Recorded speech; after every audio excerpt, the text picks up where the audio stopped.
Alors, bienvenue à tous et à toutes dans ce lunch connecté où Camille Junot va vous parler dans 2 minutes et vous expliquer comment on gère ses frais professionnels.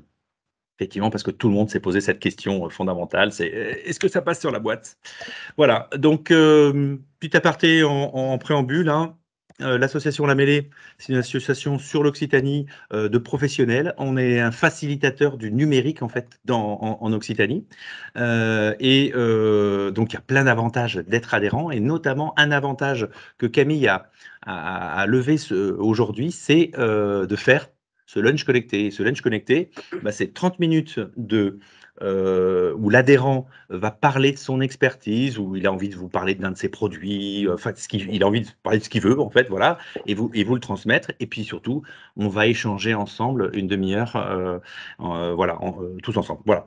Donc, je m'arrête là. Si vous voulez plus d'infos hein, sur la mêlée, n'hésitez pas, lamêlée.com. Et si vous voulez apprendre plein de choses sur la mêlée, il y a un petit déjeuner tous les premiers mardis du mois, donc c'est mardi prochain à 9 heures, soit en ligne, soit ici, là où je me trouve, à Nova Mêlée, à Toulouse. Voilà. Camille, c'est à toi. Tu peux y aller. Alors, je demanderai simplement à tout le monde de couper son micro. Voilà. Merci. Merci pour l'introduction. Du coup, bonjour à tous. Donc, je m'appelle Camille et je travaille dans le cabinet d'expertise comptable Number. On est présent un petit peu partout en France et à Toulouse, on est sur les allées Jean Jaurès, en bas des allées Jean Jaurès, donc voilà, centre-ville. Donc, notre métier, c'est d'accompagner les entrepreneurs qui se lancent et qui se sont déjà lancés, puisqu'on va avoir comme centre d'intervention, on va dire, la partie juridique de création d'entreprise et ensuite la partie comptabilité, donc accompagnement des entrepreneurs tout au long de l'année. Donc, les frais déductibles, c'est un sujet qu'on aborde, je dirais, quotidiennement parce que tous les jours, on va avoir des indépendants, des freelances qui vont nous demander, voilà, est-ce que ça, je peux le déduire? Est-ce que ça, je peux le passer? À quelles conditions? Etc. Donc, c'est vraiment un sujet central et du coup, c'est pour ça que je me suis dit, pourquoi pas en faire un lunch connecté. Donc, bon, petit aperçu de la Team Number. Voilà, on est présent un petit peu partout sur le territoire national et on accompagne uniquement des indépendants et des TPE. Voilà, on est vraiment ciblé sur des petites entreprises. Voilà, pour vous donner quelques infos sur Number. Donc, le programme de ce lunch connecté, l'idée, c'était de faire d'abord en guise de démarrage, vraiment un point sur, OK, quel est le principe de base des frais déductibles. Et ensuite, on va passer en revue les principales charges que l'on voit quand on est créateur ou entrepreneur et que l'on a à faire pour développer son activité. Donc là, vous avez un petit aperçu des items qu'on va passer en revue. Et enfin, je ferai une petite démo de Time. Donc, Time, c'est l'outil de gestion des frais qu'on co-développe. Donc, Time, c'est un éditeur de logiciels qui est indépendant. Et on travaille en collaboration avec eux, justement, pour apporter des outils pratiques pour les indépendants. Donc, sans plus attendre, le principe général des frais déductibles. Alors, déjà, il y a des règles, quoi. On ne peut pas passer tout ce qu'on veut sur la boîte, ça vous vous en doutez. En fait, il faut que les dépenses soient engagées dans l'intérêt de l'entreprise. Donc, il faut que ce soit justifié dans le cadre de l'activité de l'entreprise. Ensuite, il faut des justificatifs probants. C'est quoi des justificatifs probants? C'est une facture, tout simplement. Quand vous achetez un ordinateur, quand vous achetez un téléphone, vous allez demander au fournisseur une facture au nom de votre entreprise pour que vous puissiez justifier du caractère professionnel de votre dépense. Voilà. Donc ça, c'est un peu la base, hein, mais c'est toujours les 2 points à garder en tête quand on va passer en revue les prochains items. Souvenez-vous que le point de départ, ça reste ces 2 points-là. Vous pouvez me couper si vous avez des questions, pas de souci. Donc, pour résumer, on ne mélange pas le pro et le perso. Voilà. Des fois, il peut y avoir des choses un petit peu sur la frontière et voilà, on va pouvoir trancher. Le ticket de caisse ne constitue pas un justificatif. C'est vraiment important de demander une facture. Notamment, retenez ce qu'il faut. En fait, c'est un détail de ce que vous avez acheté. Parce que sur un ticket de caisse, on a des fois juste des numéros, des codes. On ne sait pas trop à quoi ça se réfère d'ailleurs. Et ce qui est important, c'est d'avoir un détail, en fait, de savoir qu'est-ce que vous avez acheté.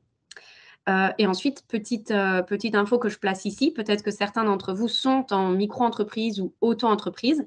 c'est la même chose. Bien sûr, les frais que l'on va passer en revue, ça ne vous concerne pas directement parce qu'en micro-entreprise, vous ne pouvez pas déduire de frais. Vous êtes sur un statut où du côté des impôts, il n'y a pas possibilité de déclarer et de déduire des frais. Donc voilà, vous n'avez pas accès à la déduction de charges, mais ça peut justement être un sujet qui peut vous faire regarder vers un autre statut pour voir si ce ne serait pas plus intéressant de déduire tous les frais qu'on va voir juste après. Donc, les frais de bouche pour commencer. Frais de bouche, retenez, restauration finalement. Donc, quand vous devez manger, parce que c'est quand même quelque chose de basique, le midi, le soir, souvent, pour les gens normaux. Donc, on va pouvoir avoir 2 situations. Soit on mange seul, soit on mange avec des invités. Donc, quand on invite des personnes, que ce soit des clients, des partenaires, des prestataires, des personnes en fait avec qui on travaille, là, il n'y a pas de limite. Ça veut dire qu'on va pouvoir inviter quelqu'un au restaurant et là, il n'y a pas de plafond. Vous allez pouvoir payer toute la note de restaurant avec la carte pro. Quand on est seul, il y a une limite. Ce que vous avez, c'est la règle théorique. En pratique, on n'applique pas ce recalcul. Par contre, ce que je donne comme info, c'est quand on est seul, on se donne 20 € de limite quand on mange au restaurant et qu'on est seul. Voilà. Retenez ce 20 €, comme ça vous permet d'être à chaque fois dans les clous. En théorie, effectivement, il y a une valeur du repas qui est pris à domicile, qui doit être retranché du montant de la note de restaurant et qui n'est pas déductible en fait. Mais voilà, ça c'est en théorie et c'est jamais appliqué, sinon il faudrait faire à chaque fois des recalculs sur chaque note de resto. Donc, ce que vous pouvez retenir, c'est qu'il faut manger pour vivre et non pas vivre pour manger. Voilà, ça reste un beau dicton. Attention au plafonnement des repas quand on est seul et par contre, quand on invite quelqu'un, bien entendu, quand on invite quelqu'un dans l'intérêt de l'entreprise, là, il n'y a pas de plafonnement. Au sujet des déplacements, oui. Ouais, du coup, quand on invite quelqu'un, ça se justifie comment? Il n'y a pas une histoire de facture si on dépasse les 150 € et de Oui. nom à préciser ou quelque chose comme ça? Exactement, oui, oui. Après, effectivement, on peut aller dans de la précision au niveau de comment dire, des documents à apporter. Là, c'est plus la règle de déductibilité. Ensuite, effectivement, quand on dépasse 150 € de dépenses, on demande une facture. Sinon, c'est ce que je disais au début, il faut toujours demander une facture autant que faire se peut. Donc, demander au maximum. Effectivement, si vous avez la note détaillée, en dessous de 150 €, ça peut passer. Quand on appelle note détaillée, c'est en fait, il nous faut le détail de la TVA et qui se trouve sur la note détaillée et qui ne se trouvera pas des fois sur des notes toutes simples que transmettra le restaurant. L'indication de la personne que vous invitez, oui, vous pouvez soit le noter sur la note du restaurant, soit dans l'outil que vous utilisez pour gérer vos frais. Voilà, 2 possibilités et justement, j'en parlerai après sur Time. Mais effectivement, c'est tout à fait ça. Merci. De rien. Vous voyez toujours la présentation? Ouais. Oui, tout à fait. Parfait, merci. Donc maintenant, le sujet déplacement et véhicule. Donc, il y a les déplacements pour lesquels vous n'êtes pas conducteur. Avion, train, métro, bus, etc. Dans tous les cas, la règle, c'est toujours est-ce que je suis dans le cadre d'un déplacement professionnel? Oui, alors je vais pouvoir utiliser ma carte pro pour faire ces dépenses-là. Les frais de péage et parking également sont des dépenses déductibles. Ensuite, il va y avoir le cas où vous utilisez un véhicule. Là, c'est vous qui êtes le chauffeur. Donc, on va distinguer 3 cas, dont 2 qui vont être regroupés. Je m'explique. On va avoir le cas où vous avez acheté un véhicule ou loué un véhicule avec la société. Quand je parle de location, là, c'est plutôt de la location longue durée, type leasing ou LLD. Donc, dans les 2 cas, ce qu'on va avoir quand on possède le véhicule avec son entreprise, on est sur un système de véhicule de société. Donc, on va pouvoir déduire tous les frais liés à la voiture, l'essence, les réparations, etc. Tout ça, ça va être des frais qui vont être faits par l'entreprise. Par contre, il y a des règles.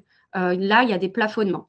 Vous ne pouvez pas acheter 5 Porsche et dire, voilà, c'est des frais déductibles. Il y a quand même des règles fiscales pour limiter ce genre d'abus.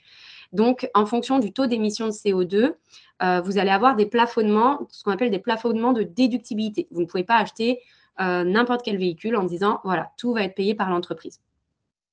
Bon, ça reste des plafonnements qui sont raisonnables, hein, donc si vous êtes vous aussi raisonnable, il n'y a pas de problème, vous ne serez pas limité. C'est pour éviter les abus, hein, ces plafonnements. Quand vous avez un véhicule qui est à votre nom perso, mais que vous utilisez dans le cadre de déplacements professionnels, on va appeler ça des indemnités kilométriques. Donc sur la carte grise, là, on a bien votre nom, votre prénom en tant que propriétaire. Et ce qu'on va regarder, c'est les kilomètres que vous parcourez à titre professionnel avec ce véhicule. Et ces kilomètres, via un barème qui est un barème national, pour tout le monde le même, on va transformer les kilomètres en euros. Ce barème, finalement, cette transformation des kilomètres en euros, c'est pour compenser l'utilisation que vous faites de votre véhicule personnel à titre professionnel. C'est comme si, en tant qu'individu, vous prêtiez votre véhicule à votre entreprise.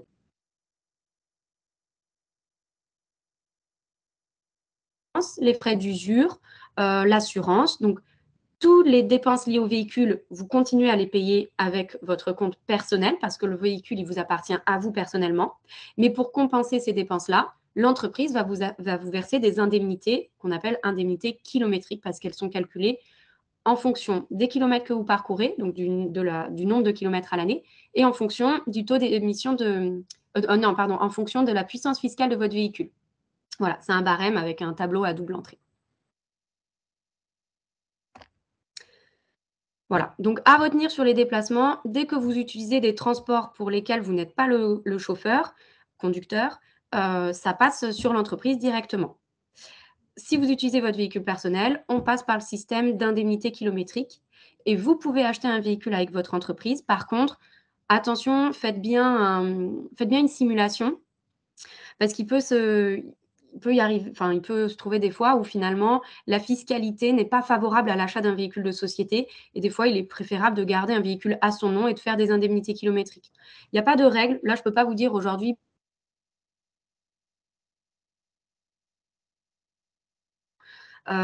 Ça peut varier en fonction de l'utilisation de chacun du véhicule, de l'activité de chacun, etc.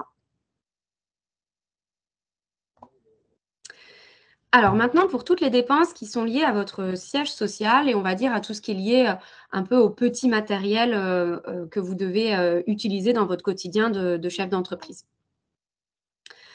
Donc le siège social, c'est le lieu, qui est déclaré en tant qu'adresse professionnelle de votre entreprise. C'est là où arrive le courrier, pour le dire, plus facilement.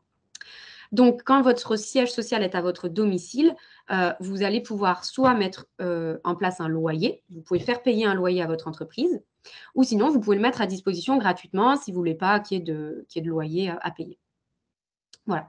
Donc, bien sûr, la mise en place du loyer, il faut que ce soit cohérent par rapport à votre situation géographique et au coût d'un bureau qui se trouverait dans la même zone, hein. Vous ne pouvez pas, comme ça choisir de la valeur locative du mètre carré complètement de manière décorrélée du marché. Donc, quand votre siège social, c'est dans un local qui est dédié, qui n'est pas chez vous, vous allez avoir du coup un bail professionnel. Ou par exemple, vous avez votre siège social, à la mêlée, vous avez une domiciliation, donc vous avez un contrat au nom de votre entreprise, vous allez payer, directement, le loyer avec le compte pro. Bah, là, c'est pareil, hein, et donc tout ce qui va être lié au local, l'énergie, internet, et cetera, tout ça, ça va être payé avec l'entreprise puisque le bail, il est signé au nom de votre entreprise. Quand vous avez le siège social chez vous, vous pouvez, on l'a dit juste avant, mettre en place un loyer, mais c'est facultatif. Et ce que vous pouvez également mettre en place, là, moi, je vous encourage à le faire, c'est vous indemniser pour la surface que vous mettez à disposition de votre entreprise.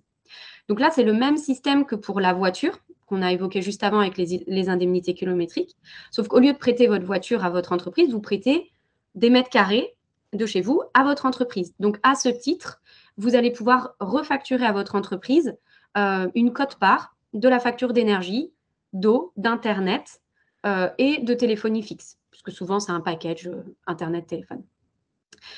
La refacturation de la quote-part, comment on détermine la quote-part? C'est en fonction des mètres carrés que vous avez déclarés à usage professionnel.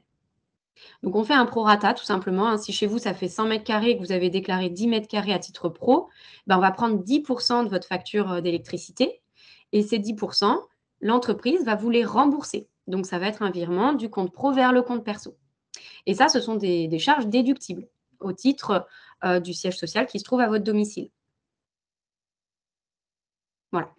Ça ne représentera pas 10 000 € à l'année, hein, on est d'accord. Mais voilà, c'est des petites choses auxquelles vous avez le droit et qui sont déductibles. Le loyer, je fais juste une petite parenthèse. Attention parce que le loyer que vous allez percevoir à titre individuel, personnel, quand vous mettez en place un loyer entre vous et votre entreprise, ça reste des revenus. C'est des revenus fonciers si vous êtes propriétaire. Donc, c'est imposable. Donc, attention, si vous le mettez en place, à bien penser à les déclarer au moment de la déclaration des revenus. Voilà. Il y a une question Ah oui? de Florence. Est-ce que tu l'as Oui? vue? Peut-on Non, mixer les pardon. frais du siège dans un bureau baillé, plus les frais d'un bureau à mon domicile? Oui, bien sûr. En fait, ce qui va nous intéresser pour savoir ce qui est déductible ou non, c'est savoir si votre adresse de domicile, elle est également, connue comme étant une adresse, d'entreprise. Donc à partir du moment où votre siège social, c'est à votre domicile, vous pourrez faire passer ces frais-là. Si vous avez un établissement secondaire, avec un bail professionnel, bah, là aussi, vous pourrez déduire, tous les frais liés à cette adresse. Voilà. Par contre, ce qui n'est pas possible, c'est de dire: «J'ai mis mon siège social, à la mêlée mais je travaille de chez moi. Du coup, là, je peux passer des frais». Ben non, parce qu'en fait, aux yeux des impôts, votre adresse, personnelle, elle n'est que votre adresse personnelle. Ils n'ont pas de base sur lesquelles se fonder pour justifier, pour accepter que vous passez une partie des frais de votre domicile sur l'entreprise. Je ne sais pas si c'est clair, ma comparaison.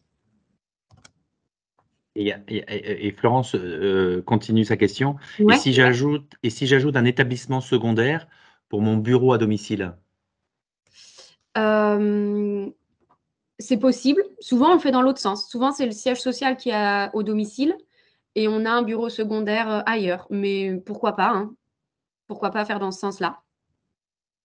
Et il y a une autre question aussi, décidément tout le monde écrit des questions. Ah ben ça y est, ça a bougé. Si, c'est Sam qui pose la question. Qu'en est-il? Ah ben ça a bougé. Attendez. Qu'en est-il des coûts liés à l'aménagement du local chez le dirigeant? Changement de sol, par exemple? Hem, alors, Si on refait tout du si sol au c'est un plafond. local professionnel, si c'est de l'aménagement un peu déco et cetera, que ce soit un bail professionnel ou que ce soit chez vous, effectivement, vous pouvez faire des frais. Je pense notamment à aménager une pièce qui servirait de bureau à son domicile. On veut, faire un coup de peinture, on veut changer le sol, on veut installer une étagère et cetera. Tout ça, c'est des choses que l'on peut déduire sur l'entreprise, oui. Je sais pas, c'était bien ça la question? Après, si c'est un bail professionnel, ça souvent c'est régi dans le bail, à savoir, quels sont les frais que va supporter le propriétaire, le bailleur et quels sont, les frais que doit supporter le locataire et quand c'est des petits travaux, comme déco, aménagement, c'est à la charge du locataire. Et il y a Johan qui pose la question: «Quand on travaille chez soi, peut-on aussi déduire une quote-part de la taxe foncière et de l'assurance habitation?» Alors, assurance habitation, non. Taxe foncière, c'est uniquement si vous mettez en place un loyer. Voilà, si vous mettez pas le loyer, vous pouvez Ah pas oui, en comme faire tu disais tout à l'heure, oui. mmh, OK. voilà. OK, merci. Après aussi, au niveau de la quote-part, petite précision, votre habitation reste, enfin votre domicile reste à usage d'habitation. Vous ne pouvez pas dire: «Je vais déclarer 90 à usage professionnel». Voilà, ça paraît logique, mais ça va mieux en le disant quand même.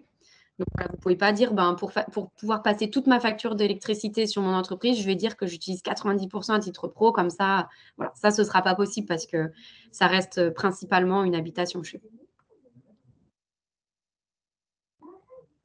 Voilà. Alors, on continue.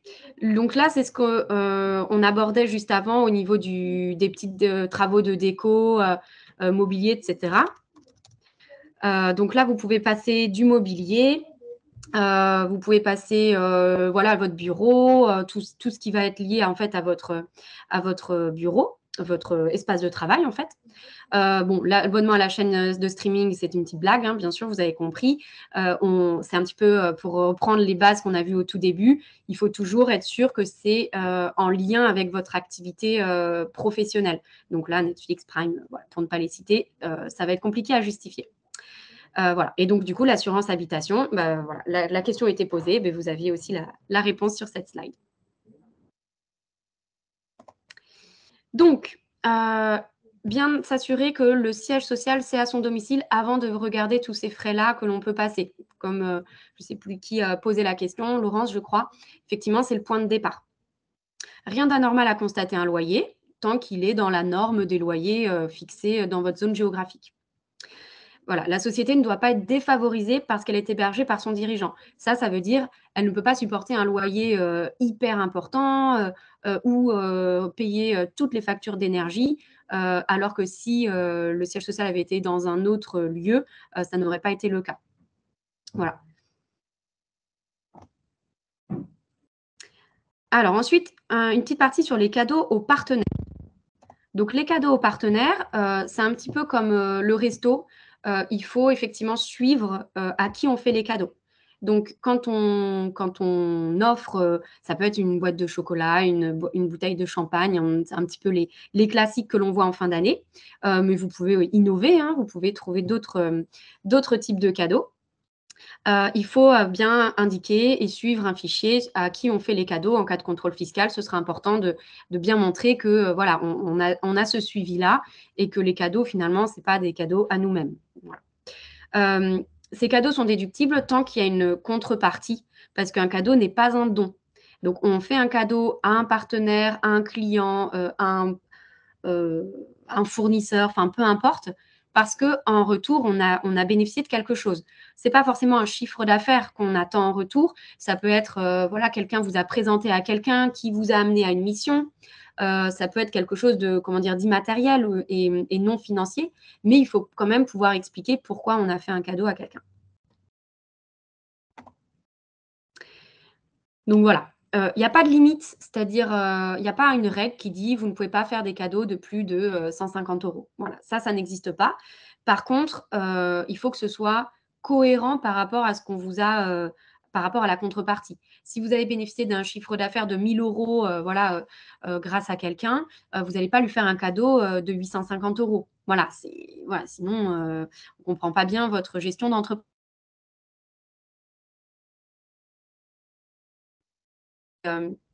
C'est un ratio entre 10 et 20 de la valeur de la contrepartie.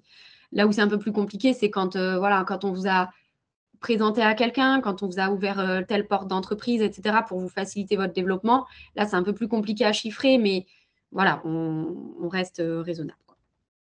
Voilà. Alors, voilà, il y a juste une petite limite qui existe au niveau de la récupération de la TVA. Bon, je ne vais pas forcément rentrer sur le sujet de la TVA, mais retenez qu'il n'y a pas de limite au niveau du montant du cadeau. Par contre, au-delà d'un certain montant, on ne pourra pas récupérer la TVA sur la dépense. Voilà. Donc, vous pouvez y aller avec les chocolats, hein. On se restreint pas. Les CESU préfinancés, ça, c'est une charge que l'on entend peu, enfin, auquel on ne sait pas forcément, enfin, à laquelle on ne sait pas forcément qu'on a le droit.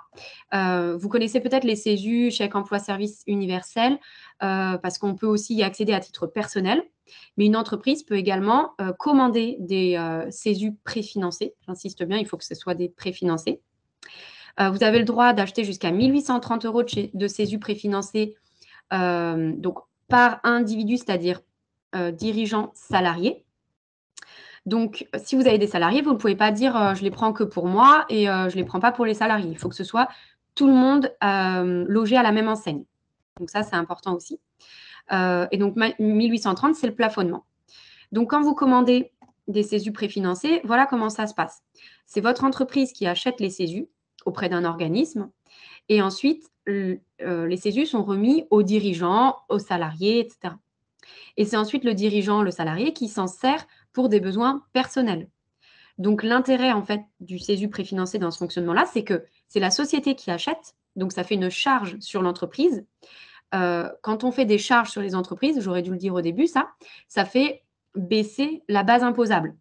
Donc, pourquoi on fait des charges? Pourquoi on se dit autant faire la dépense avec la carte pro, autant faire la dépense avec le compte pro?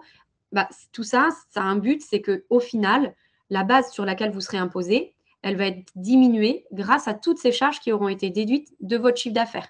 Donc, quand on dit, vous avez le droit à 1 830 € de chèque CESU que vous pouvez commander avec votre société, clairement, ça fait 1 830 € qui vont être déduits de votre chiffre d'affaires et ça fera ça en moins sur lequel payer de l'impôt. Et en plus, ce sera des chèques CESU que vous pourrez utiliser à titre personnel. Alors, à quoi ça sert des chèques CESU? Vous ne pouvez pas non plus faire vos courses au supermarché avec. Il y a des règles quand même au niveau de l'utilisation. Il faut que ce soit lié à des services à la personne.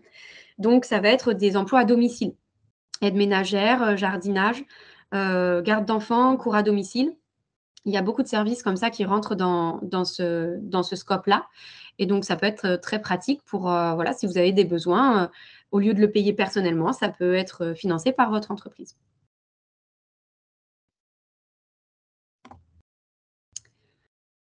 Voilà. Donc voilà, sur les CESU préfinancés, il n'y a pas d'obligation, il n'y a pas non plus d'obligation à aller aux 1 830 €. Vous pouvez très bien vous dire, moi, par rapport aux besoins que j'ai besoin de 500 €. Hop, vous commandez 500 € de CESU préfinancés. Vous pouvez aussi faire dans ce sens-là.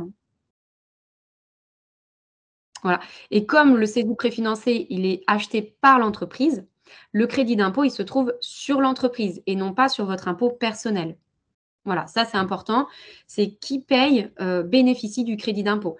Donc, vous ne pouvez pas payer le CESU préfinancé avec l'entreprise et dire je le déclare sur mon impôt sur le revenu pour bénéficier du crédit d'impôt. Voilà, parce qu'il y a aussi ça derrière le CESU préfinancé. Il y a ce crédit d'impôt qui peut être aussi intéressant.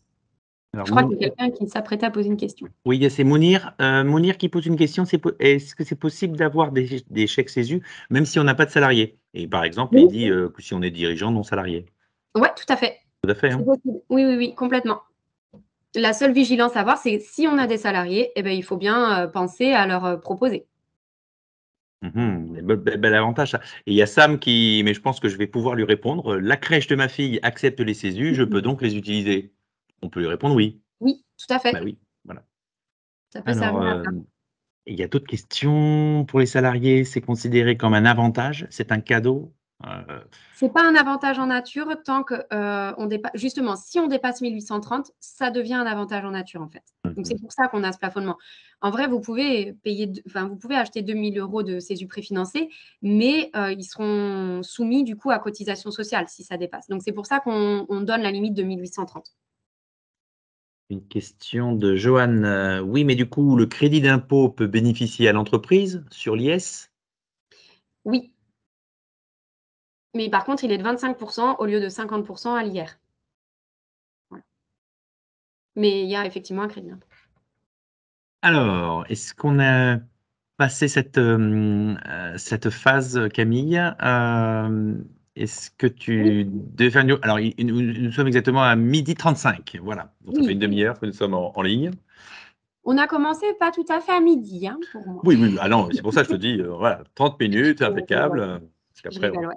Là, de toute manière, on va passer effectivement à l'étape démo d'un outil, donc TimeAccount, pour vous montrer un peu visuellement comment ça se présente. Il y a 2 applis mobiles et moi, je vais vous montrer plus particulièrement TimeAccount, qui est l'outil qui permet de gérer les frais, donc en lien avec le sujet du jour. Vous avez TimeInvoice, qui est un outil de facturation pour que vous puissiez éditer des devis et des factures. Voilà. Sachez qu'il y a ces 2 applis-là. Moi, pour rester cohérent avec le sujet, je vous montre que TimeAccount. Et pour vous montrer, pour accéder aux informations, si vous voulez ensuite, à la suite du lunch, avoir un peu plus d'infos sur Time, vous pouvez vous rendre sur leur site, c'est time.fr avec 2 i, Time.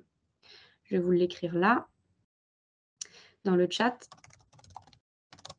Voilà, et donc après, vous pouvez les solliciter pour être rappelés et puis ensuite créer votre espace si vous le souhaitez. Et donc télécharger les apps. Donc pourquoi Time, ça peut être hyper pratique dans votre quotidien d'entrepreneur?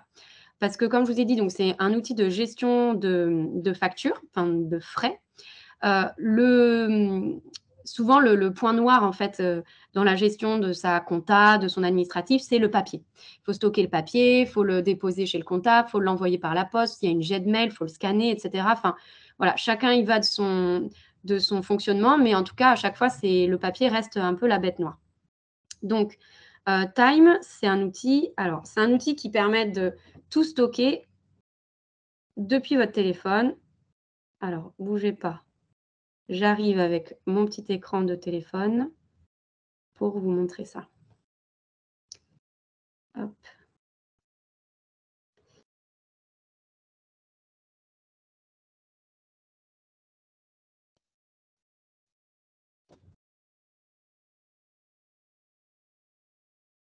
Bon, petite pause logistique. Je vais me retrouver. Pourquoi il ne m'affiche pas? Voilà, là, ça devrait être bon.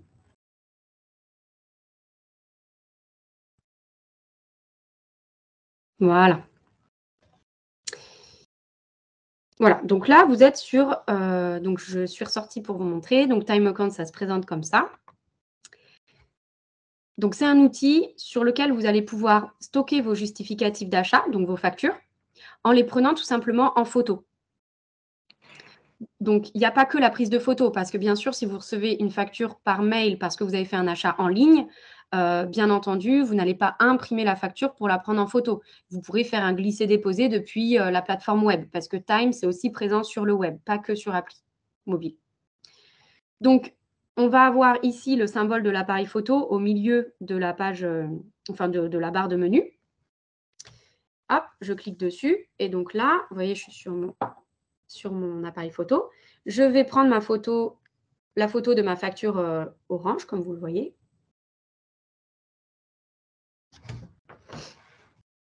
Voilà. Donc là, je peux lui demander de faire soit un zoom, mais je peux aussi...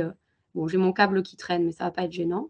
Je peux modifier la prise de photo pour pouvoir avoir toute la facture.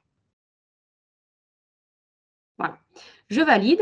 Et donc là, voilà, je suis sur une étape entre deux. J'ai pris ma photo, je ne l'ai pas encore envoyée à Time.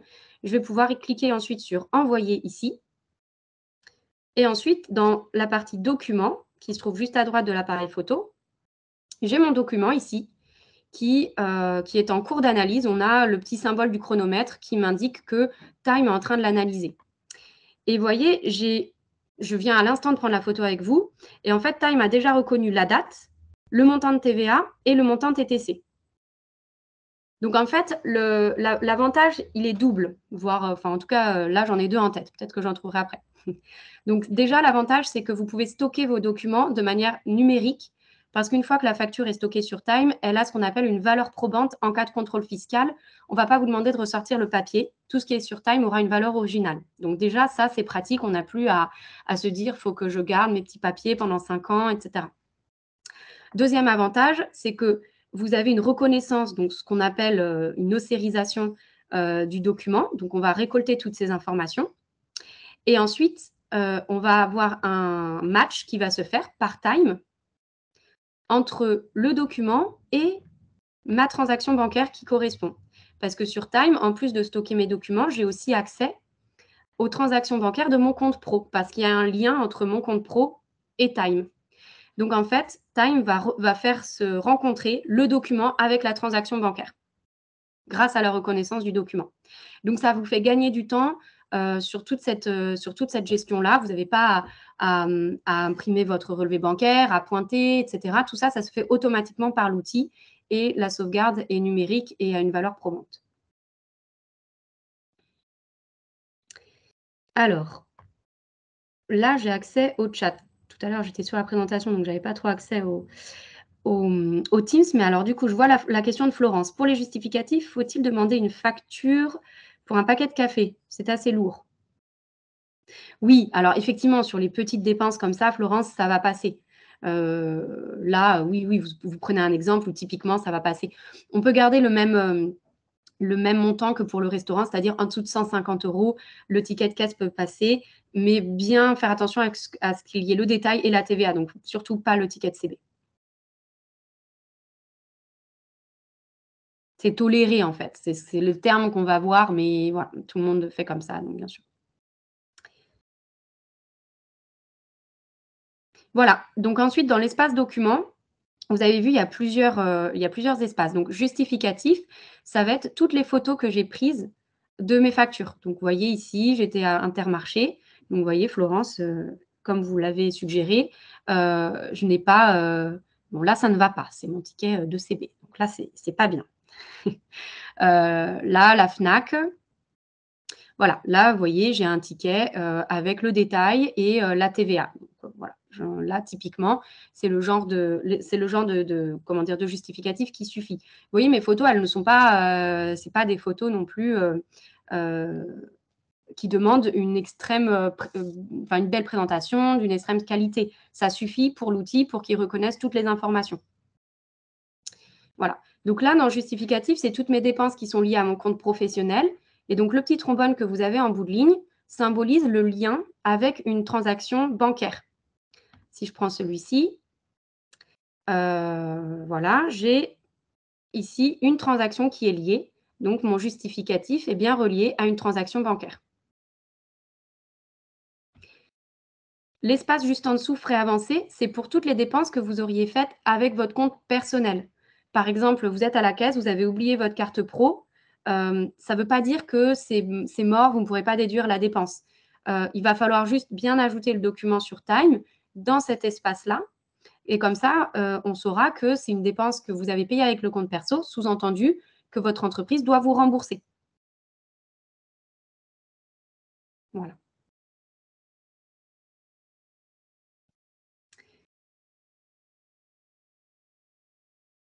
Voilà. Bah, écoutez, je vois un message, bah, avec plaisir. Pas de souci pour tous ceux qui doivent partir. J'ai peut-être été un petit peu longue. Mais en tout cas, voilà, moi, j'ai terminé. Je voulais vous montrer cet outil en quelques clics. Donc là, je vous ai montré vraiment les 2 principales fonctionnalités en 2 minutes. Donc après, je peux vous en montrer un petit peu plus si vous êtes intéressé par la suite. Et comme je vous disais, vous pouvez contacter directement Time via leur site. Soit vous avez un expert comptable qui est partenaire de Time et donc dans ce cas-là, ça peut se faire, très facilement. Si vous n'avez pas d'expert comptable ou si votre expert comptable n'utilise pas Time, vous pouvez quand même accéder à Time. Il vous appelle, il voit avec vous, il crée votre espace, vous téléchargez l'appli et vous pouvez utiliser toutes ces fonctionnalités pour gagner du temps. Ah, mais Camille, merci. Et effectivement, c'est vrai que tu sais bien parce que tu as traité les questions au fur et à mesure. Mais là, donc, à tout le monde, hein, vous pouvez rallumer votre micro et parler directement et poser vos questions directement ou vos réflexions à Camille. Avec plaisir. Et il y avait ouais, il y a une question que je crois qu'on n'a pas traitée, Camille. C'était Joanne qui l'a posée sur des chèques vacances. Ah oui. Elle a dit chèques vacances déductibles. Chèque vacances, la règle, c'est uniquement s'il y a des salariés pour le coup. D'accord. Voilà. Donc voilà, il peut y avoir, donc la règle sur les chèques vacances, c'est par contre un plafonnement un peu plus bas, 450 €. Et normalement, voilà, sur les textes URSSAF, il doit y avoir un salarié pour pouvoir bénéficier, de cet avantage-là. Donc un salarié au sens, du droit du travail, hein, pas un assimilé salarié qui serait dirigeant de SASU. Ça, ce n'est pas, valable. D'accord. Donc un peu moins évident, on va dire, que le chèque CESU si on est indépendant. Oui, bonjour, Claire Champernry. Moi, j'ai une question concernant donc j'ai, une SASU et je facture des prestations et mon client me rembourse, les frais sur Mmh. facture. Oui. Donc là, pour les déclarer dans Teams, je comprends le raisonnement et au niveau de la facturation, je peux avoir qu'une ligne qui englobe facturation et frais? Heu, oui, c'est possible. Enfin, en tout cas, effectivement, ça intégrera votre chiffre d'affaires. Les Mmh. les 2, les 2 lignes intégreront votre chiffre d'affaires. Après, pour votre client, c'est peut-être plus pratique d'avoir, 2 lignes pour bien dissocier, ce qui se réfère à votre prestation et ce qui se réfère à des remboursements qu'il doit vous faire. Oui, parce Moi, que de bon, il m'a demandé qu'il préfère avoir une ligne ah bon? globale. Bon, ben, Et après moi derrière, quoi, j'aurai 2 pôles. J'aurai un pôle chiffre d'affaires et un pôle, au niveau de la compta. Et tous les frais, ça va voilà, oui, par ça contre, va être dans le nous chiffre d'affaires, mais ça sera pas dans le même compte? si, ce sera, ouais, Si? si, ce sera dans le compte de chiffre d'affaires, ouais. OK, Ouais, ouais. merci. Pour les refacturations de frais, bon, j'en parle parce que c'est souvent une question qui nous est posée. Mais du coup, si vous mettez qu'une ligne, c'est que vous avez déjà l'info. Mais pensez bien à mettre la TVA si vous êtes assujetti à la TVA, y compris sur les refacturations de frais que vous faites à vos clients. Ouais, il ne faut pas oublier de mettre la TVA. Bon, c'est une petite parenthèse, mais souvent, c'est un sujet qu'on nous pose.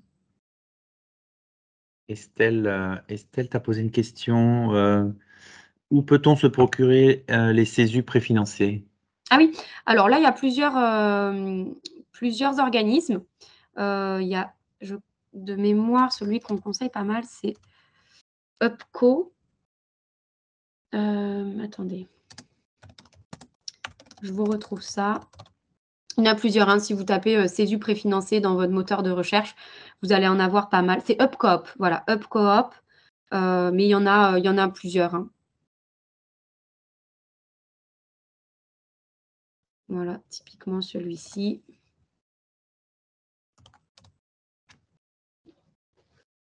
Je vous ai mis le lien. Je vous ai mis les coordonnées. Alors là, je n'ai pas changé. Je vous ai mis les coordonnées générales de Number. Mais vous pouvez, soit via notre site internet ou même si vous appelez le 01, que vous dites que vous êtes à Toulouse, voilà, vous serez rérouté sur de toute manière, nous. Et puis après, vous pouvez nous trouver aussi sur n'importe quel moteur de recherche, trouver notre numéro direct si vous voulez directement passer par moi ou un de mes collègues. Et voilà, comme ça, on pourra, si vous êtes intéressé par un suivi comptable ou par nos services, tout simplement, on fait dans un premier temps que des rendez-vous gratuits, hein, où on prend les infos par rapport à vos besoins, par rapport à votre activité, on vous explique comment on fonctionne. Là, vous aurez déjà les infos sur Time, donc ça, c'est des choses que vous aurez déjà avec vous. Et puis après, comme ça vous permet de regarder, de voir si c'est quelque chose qui peut vous aider dans votre quotidien.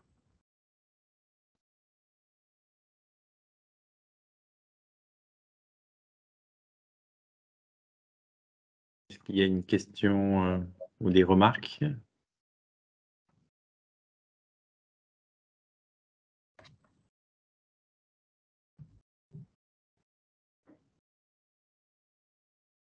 OK. Bon, alors, s'il n'y a plus de questions, plus de remarques, on peut clore Excusez-moi, cette moi aussi j'ai une session. question. Oui. Si personne n'a de questions, moi je veux bien en poser une. Donc je suis Médélia, je suis consultante en web marketing à Bordeaux. Je suis d'ailleurs accompagnée par le cabinet Number de Bordeaux. J'avais une question par rapport, j'ai reçu une proposition de Orange, qui est donc mon fournisseur d'internet. Moi je travaille quasiment à 100 % chez moi. Oui.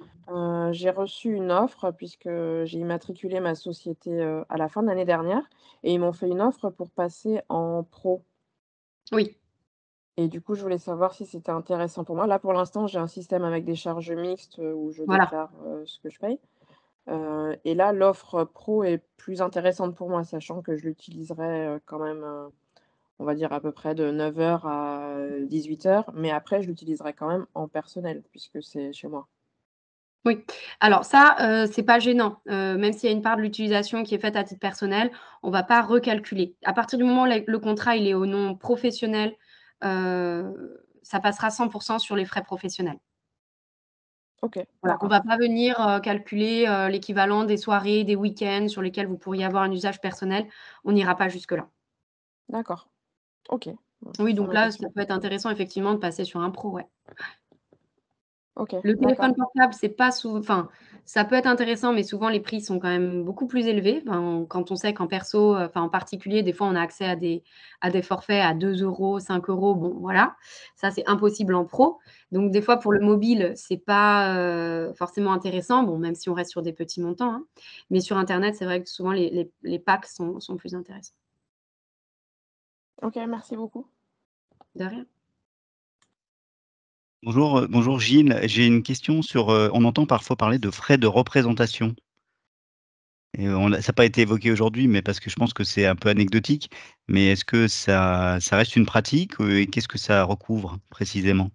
C'est un peu une légende urbaine. Ouais, c'est C'est-à-dire ça. que ouais, non, c'est pas, enfin, en fait, Ça n'existe pas. Les frais de représentation, dans le code général des impôts, il n'y a pas de possibilité de déduire des vêtements, le coiffeur, etc. Tout ça, c'est pas possible.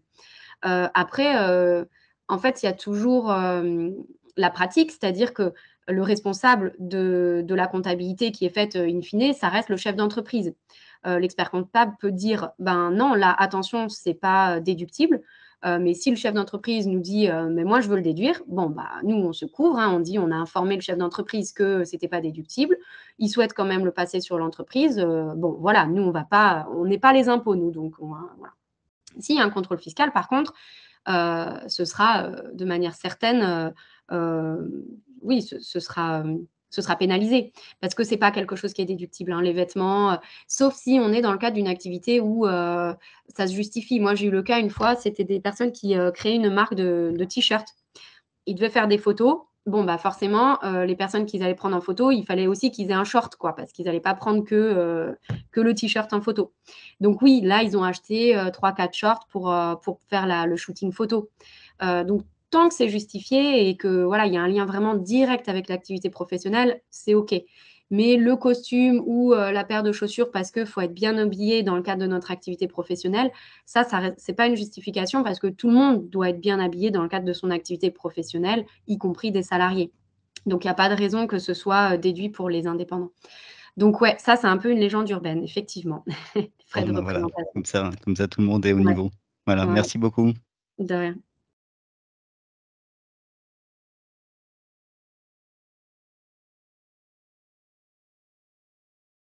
Bon, ben nickel, je vous laisse. Bonjour. Ah, pardon. Non, pardon, Marie-Ange, j'ai une dernière question. Par rapport au véhicule, j'utilise mon véhicule donc personnel. Je me rends chez un client et j'ai un accident. On me rentre dedans à ce moment-là. Est-ce que les frais de réparation sont déductibles dans ce cadre-là, puisque c'était pour un trajet professionnel sur le parking du client, et le client peut attester que voilà, j'étais bien sur son parking. Est-ce que dans ces cas-là, je peux faire la réparation de mon véhicule personnel sur la société? Non, ce ne sera pas possible. En fait, dans les indemnités kilométriques, le barème comprend l'usure du véhicule. Donc, en fait, vous ne pouvez pas faire doublon. Donc, ça sera toujours des dépenses à assumer personnellement. Vous ne pourrez pas faire passer une partie ou encore moins la totalité sur l'entreprise. Par contre, ça me fait dire une chose, pensez bien à déclarer à votre assurance que vous utilisez votre véhicule personnel à des fins professionnelles. Parce que le risque, sinon, si vous ne le faites pas, et qui prouve que vous étiez dans le cadre d'un déplacement professionnel, c'est qu'ils ne vous couvrent pas du coup, parce qu'ils disent, bah, vous ne nous aviez pas dit que vous l'utilisiez à des fins professionnelles. Du coup, voilà. Donc, voilà, 2 choses pour vous répondre. Donc non, la dépense, les frais de réparation ne pourront pas être pris en charge par l'entreprise si vous êtes sur un système d'indemnité kilométrique. Et par contre, en amont, déclarez bien à votre assurance que vous faites ce système d'indemnité kilométrique. Ça va, bien entendu, augmenter un petit peu le tarif de votre assurance. Mais au moins, si vous arrive ce genre de pépin, vous n'aurez pas de problème au niveau de la prise en charge. OK. Et une dernière question, est-ce que l'on va avoir les slides que vous avez présentés par retour de mail ou pas? Ouais, je peux, bien sûr.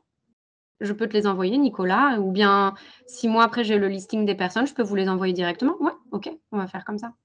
Super, Oui, merci. oui. De toute façon, je te donnerai effectivement les participants et les inscrits. Il n'y a aucun souci. Est-ce qu'il y a une dernière question? Estelle, j'ai une dernière Allez-y. question, si c'est Allez-y, possible. Estelle. Allez-y, il nous reste encore 5 minutes de toute façon. D'accord. Oui, alors non, moi, c'était par rapport à ce que vous avez dit pour le loyer. Oui. Puisqu'en fait, bon, là, actuellement, donc, je travaille de la maison et donc on se verse un loyer. Est-ce qu'en fait, dans le bail, on doit mettre uniquement le loyer, ou nous, on avait pensé inclure des charges qui représentaient justement la quote-part électricité, eau, etc. Donc, est-ce qu'il faut le faire sous forme de charge, ou est-ce qu'il faut plutôt le passer en remboursement de frais? Alors, du coup, en fait, ce sera la même chose. Enfin, le mieux, effectivement, c'est de le noter dans le bail, hein, pour que toutes les informations soient bien dans le bail, hein, que ce soit le montant du loyer et les charges, comme vous dites. Simplement, comme des fois, il y a des personnes qui ne vont pas mettre en place de loyer, du coup, il n'y aura pas de bail et il y aura simplement la refacturation des frais qu'on appelle charges mixtes. Donc oui, vous pouvez faire un seul virement. En plus, c'est plus pratique, hein. Vous versez le loyer plus les frais liés à la quote-part, énergie, etc. Et il faut bien le noter dans le bail, tout ça. Donc oui, pour répondre à vos questions, dans le bail, vous notez tout ça et vous faites un seul loyer qui comprend les deux. Et par contre, au niveau, donc moi, pour les impôts, c'est que la partie loyer, du coup, que je déclare. Oui, exactement. Je ne déclare pas les charges. Non, D'accord, non, non, non. OK. Et donc après, bon, comme on est sur ce sujet-là, que vous soyez propriétaire ou locataire, vous devez déclarer le loyer. Parce qu'on peut très bien mettre le siège social chez soi si on est locataire. Il y a pas de blocage. Et si on fait une sous-location, du coup, si on perçoit un loyer en louant notre domicile à notre entreprise, il faudra aussi le déclarer. C'est aussi soumis à l'impôt. Simplement, ce n'est pas dans la même catégorie de revenus. Mais dans tous les cas, le loyer que l'on perçoit est à déclarer à l'impôt sur le revenu. D'accord. Merci. De rien.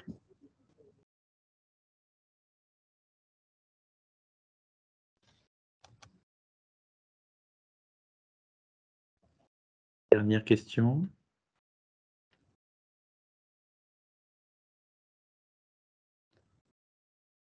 Donc, s'il n'y a pas de dernière question, en fait, en tout cas, merci pour la clarté de tes explications, Camille.